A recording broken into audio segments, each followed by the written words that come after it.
Alright guys, we're back for another segment of 2022 Supercoach. Really big news. This came out yesterday or maybe the day before. Just been a bit busy. But yeah, we'll go through this. It's new rules and features. There's one feature, but that it's coming for 2022. I kind of suggest to everyone that takes this somewhat seriously does read this. There's a lot in here, but yeah, let's just get into it. We'll get into the main part. KFC Supercoach game changes for 2022. A trade boost. Every coach now has 35 trades, so that's the big one. 35 trades instead of 30, and quite obviously this because COVID's going to be a thing this year. We're going to get laid outs because of health and safety. People that are close contacts and stuff like that. It's not something you can predict, right? Like I remember the Essendon one, where I think everyone had Ridley and Devon Smith and Merritt and stuff like that, and then there were close contact. Game was cancelled. Was that 2 years ago now? So it feels like yesterday. Something like that will happen again this year. It's happening in every sport. If you watch basketball, I'm watching it right now. The TV screen's playing the Suns and Jazz game. But it will happen. So I do think it was necessary to give 35 trades, or give extra trades. I don't think 35 is the right way to do it. But yeah, this is... They're given 35 out the start of the season. So like that, they haven't got to go... Say round 8, there's teams that miss, teams that the game's postponed, and a lot of people have players from this team. So say it's like the Dogs. Maybe the Dogs game gets postponed. Everyone has McRae, everyone has Dunkley, most will have Bont, Caleb Daniel, maybe some will have Bailey Smith, they did last year, all that type of stuff. Yeah, you've just lost half your team. So last year what they do is maybe give out an extra trade or two. This year they're saying, we'll give you more at the start, and then there's another feature that we'll get to, and that's kind of the counter to it. I think the last year method was slightly better. I think that if a game gets postponed, you should get the average of the person, as long as it's not unreasonable. If they've played over 3 games, you should get their average. But yeah, 35 trades it's big change. You don't have to save as many trades as you would usually, which is why I can see an argument that they're taking away the skill. Skill. It's a fantasy game. It's pick and use luck to win. It's a fantasy game, but the skill in picking that is kind of getting removed because you have more trades now to fix up your team. New trade boost. Up to 5 trades can be used in any round to gain an extra trade for that round. Let me just read this again. Up to 5 trade boosts can be used in any round to gain an extra trade. Up to a maximum of 3 per round and 4 during the buys. These bonus trades will come out of your total of 35, and you can choose to use some or none of your 5 available trade boosts. Everyone will use some. At least in the buy rounds, I think everyone will use them. I think that is like the strategy for it, is try your best to not use them during the season, like the regular season, and in the 3-4 buy rounds, however many they do this year, with COVID being an issue, use them then. When you need 18 on field, use that, and you can maybe get your 18 on field plus an upgrade. Play around with rookies, get someone that's coming up, go for that over just, week 2, I picked a bad starting player and I just want to swap him. Don't do that. That's kind of like a key to failure, and I do it every year, so that's why I know that doesn't work. Player position updates. This is my favorite one of the changes they've made. I really don't like this one, but we'll talk about it. player position upgrades. At regular intervals during the season, champion data will reassess player positions and assign dual position status. Yes, this is something I've been wanting for a long time to fix the forward line. And I guess it really impacts defense as well, but it will also affect the forward line. Players like Fife, who play a lot of forward, Dangerfield plays a lot of forward. Gorn on occasion, probably more this year because Luke Jackson's getting older and Gorn's getting older, and they want to kind of move to the younger. He could become a forward. It's not out of the realm of possibility. I don't think there'll be enough time forward for him to go.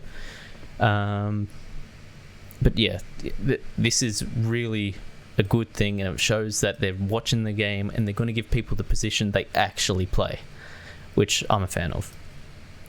Just for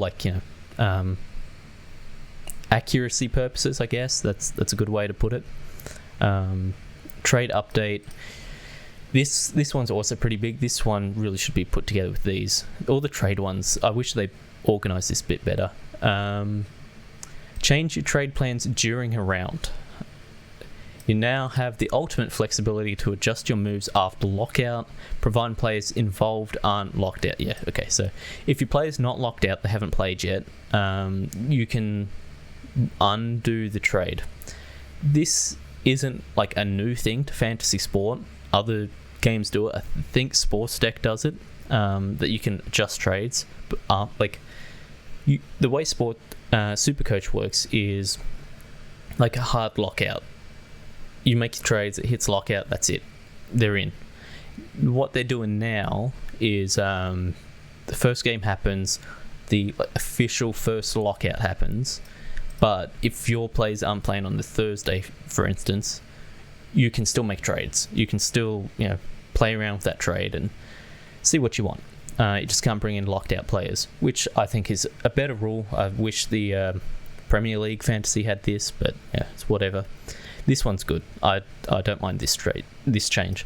I think it should have already been there. That's why I'm not too over the moon about it. I still think this one is the best one, but this is a good change, and a logical change, I guess. Customizable leagues. This one won't really matter for most people. Yeah, you can create and join leagues at any time, which I honestly thought you already could. I thought there were leagues that were getting started in the final week. I joined say 2-3 leagues at the start of the year, and that's it. Then private leagues, so you can stop it from being auto-filled, I guess. And then secondary rankings. This one I like. This is just a personal thing. It helps in personal leagues and stuff like that.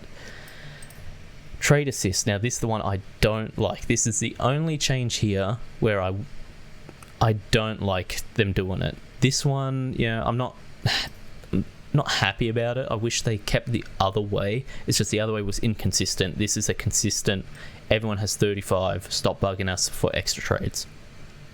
Which, whatever. Trade assist. See, already here, I don't like this. I don't like this word, assist.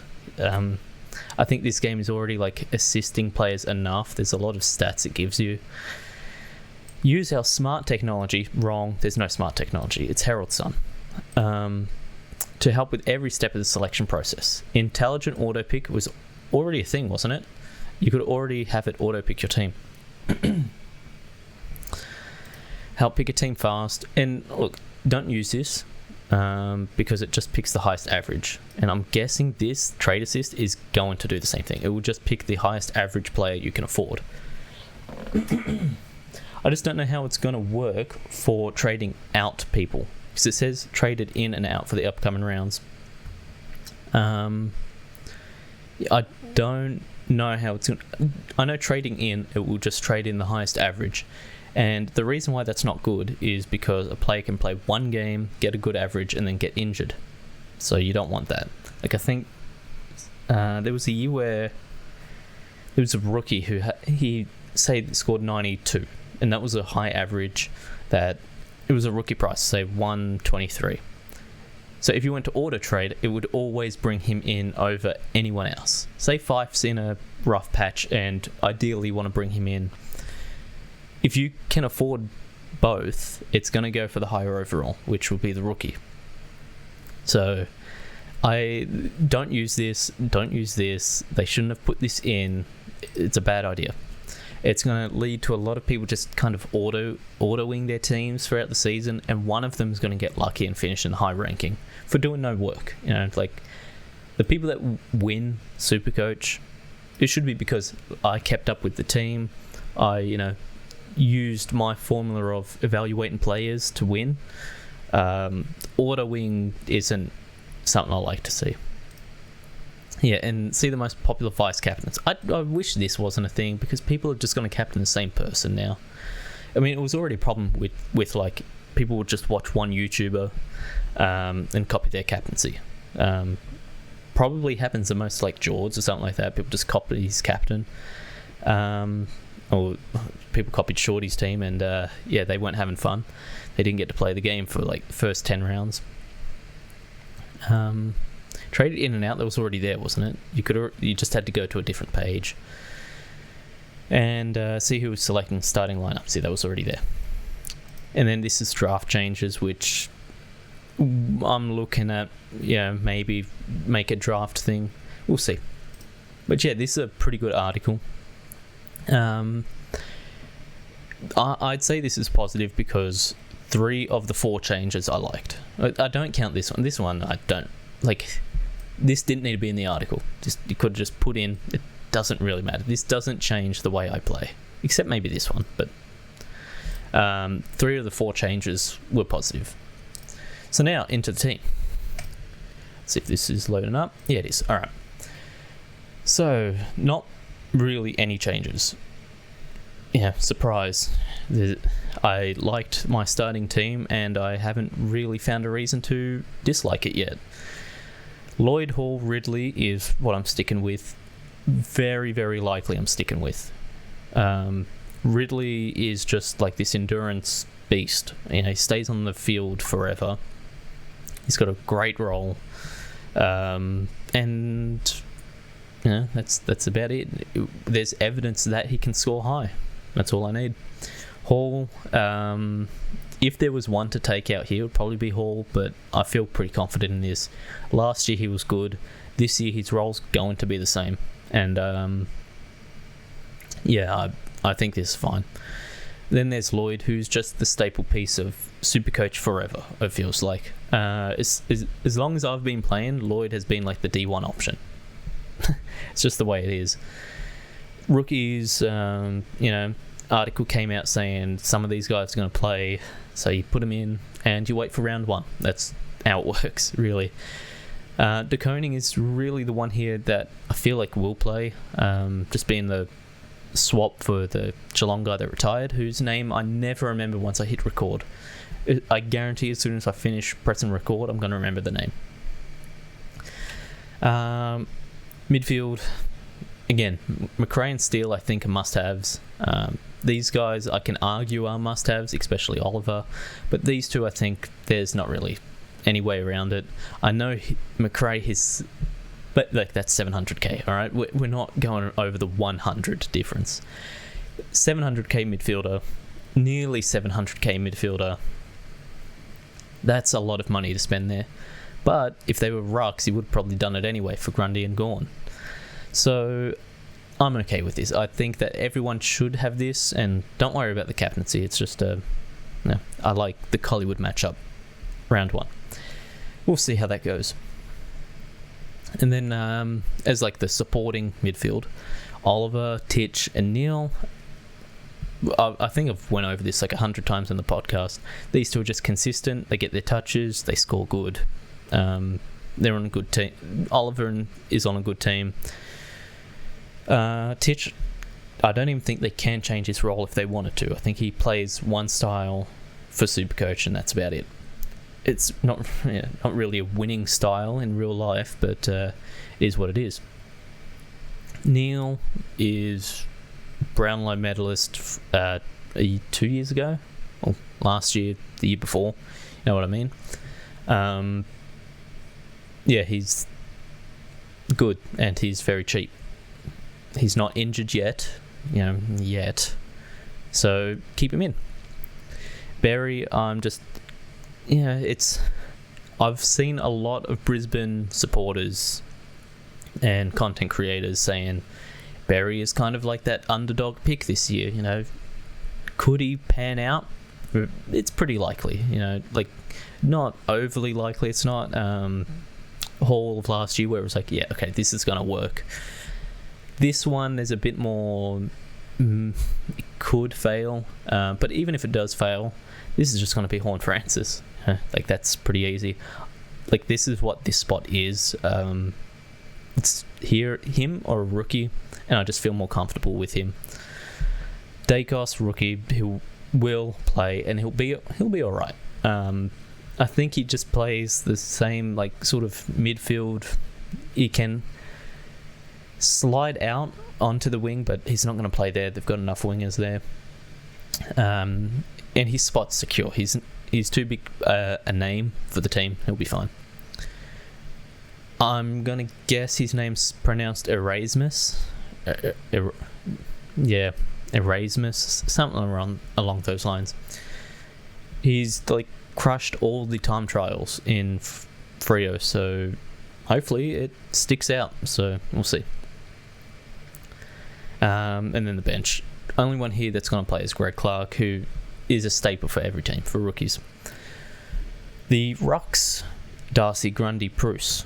Bruce, I think, is very good to have this year. Other years, I'd say just go for a loop here. It's what everyone does. R3 is the loop spot. But this year, with COVID and other issues, it's more important to have playing players kind of everywhere you can. If I'm going to loop, it might be in defence. Actually, no, it might be forwards, because I know all these guys are going to play. So yeah, I think Bruce is pretty good to start if you can afford him. If not, just loop. It doesn't matter that much. I don't think Bruce is going to set the league on fire. Darcy and Grundy, I think this is just the evolved version of Gawn and Grundy. Gawn is obviously fine here. It's just personally think Darcy's kind of hitting that prime of his career where Supercoach he's going to be very good in. Probably the number one ruck for the next, say, 3-4 years. And Grundy just beats out everyone else around this price pretty easily. Maybe Marshall, but there's a lot in that pick. So yeah, Grundy's there. The forward line is just mid-prices. Okay, these two, you could argue, aren't mid-prices, just expensive rookies, especially Hollands. But Dunkley is a 100% must-have. Should be in every forward line I ever see. Gresham is... this is mid-price. 300k, I'd call that mid-price. If he plays mid, it's good. If he plays like a 70-30 mid-forward, it's cool. If it's 50-50, I'm not a fan. I might trade him out. Anything less than 50-50, he's out. That's how that goes. He's good when he plays that midfield role, and he helps steal a lot when he plays midfield. Canelio is too cheap to pass up at that price. He was former top 8 to 12 midfielder a couple of years back. Curnow is cheap, coming off an injury. Danaher light addition, just think of it like that. If it doesn't pan out properly, just trade into a rookie. Brody is someone that keeps going in and out of the team. At first, I wasn't really happy with him. I thought it was just like a throw-in pick. But David Mundy got hurt, so that there is an opening in the Freo midfield. And all reports say that Brody is training in the midfield. So all signs point towards him playing midfield, where in, I think it was the VFL or the Sandfell, he averaged really good. He averaged over 100. He had a couple of over 120 games as well. So hopefully this works out. If not, again, just a rookie. And Hollands will play. That's just an actual rookie price. And then the bench is whatever. But yeah, that's it for the team and the rule changes. Let me know what you all think of the rule changes and what you think is the most important rule change here. I think it is pretty clearly this one, followed by this one, and then this one. But yeah, let me know what you think, and how have your teams changed over like the last, say, month? We've still got a month till pre-season, but yeah, until then, I'll see you all next time. Tasty out.